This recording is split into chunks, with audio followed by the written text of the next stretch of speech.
അനുമതി പത്രമുള്ളവർക്ക് മാത്രം ഹജ്ജ് ചെയ്യാൻ പൂർണ്ണമായും കഴിയുന്ന വിധത്തിൽ ശക്തമായ നടപടികളുമായി സൗദി ആഭ്യന്തര മന്ത്രാലയം നടപടികൾ കർശനമാക്കി.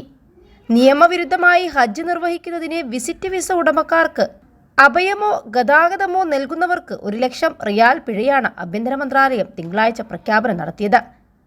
ഹജ്ജ് നിർവഹിക്കുന്നതിന് പെർമിറ്റ് ചട്ടങ്ങൾ ലംഘിക്കുന്നവർക്കും അത്തരം ലംഘനങ്ങൾ നടത്തുന്നവർക്ക് സൗകര്യമൊരുക്കുന്നവർക്കും ആഭ്യന്തര മന്ത്രാലയം ഭീമമായ തുകയാണ് പിഴയായി നിശ്ചയിച്ചിട്ടുള്ളത്. വിസിറ്റ് വിസയിൽ എത്തുന്നവർക്ക് വേണ്ട രീതിയിൽ സൗകര്യമൊരുക്കുന്നവർക്കും വിസ കാലാവധി കഴിഞ്ഞിട്ടും നിയമവിരുദ്ധമായി ഹജ്ജ് നിർവഹിക്കുന്നതിന് രാജ്യത്ത് തങ്ങുന്നവർക്കും പിഴ ചുമത്തും.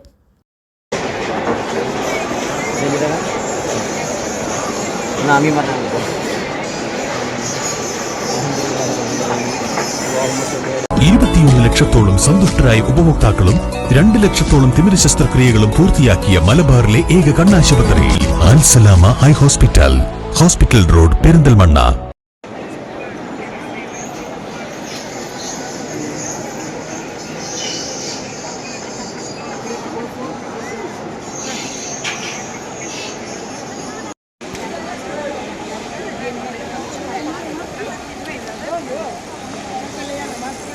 Don't worry money, ഉണ്ടെന്നീ മണി ഈസിയായി നേടൂ വള്ളുവനാട് ഈസി മണി. ആവശ്യം ഏതുമാകട്ടെ, പണം ഞങ്ങൾ തരും.